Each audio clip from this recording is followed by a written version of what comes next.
Hey y'all, thank you so much for serving with us. We started a new curriculum in May and we just wanted to show you what your counter is going to look like when you come into the classroom.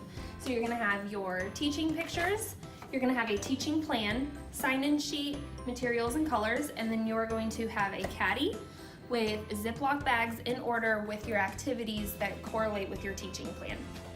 Something that has changed for everybody is our schedules. There's going to be a schedule outside of your classroom and one posted inside.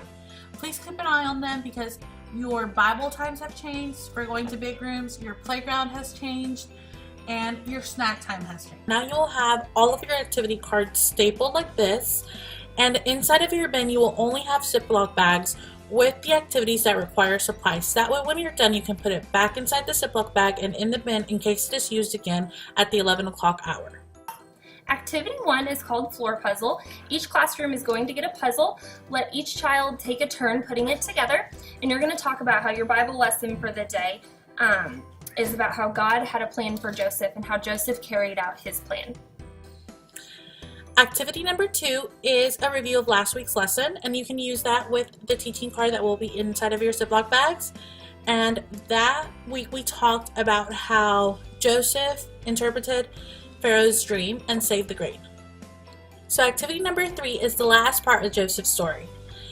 God had used everything that happened in his life for good. Even when his brothers were mean and had mean things planned for him, God used every part of his story for something good. God's plans are always the best.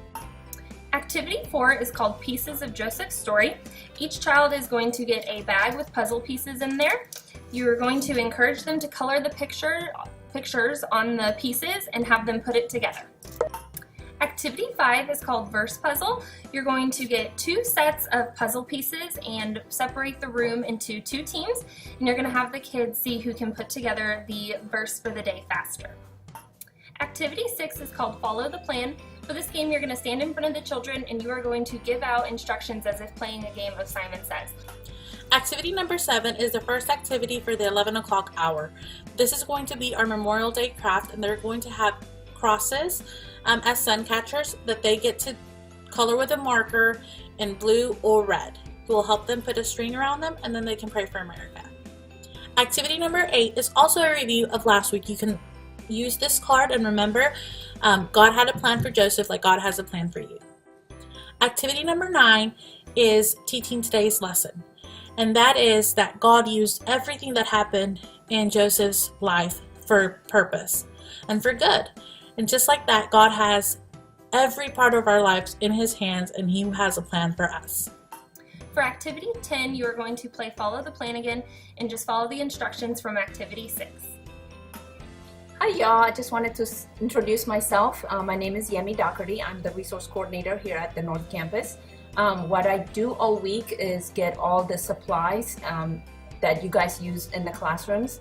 I am very honored that I get to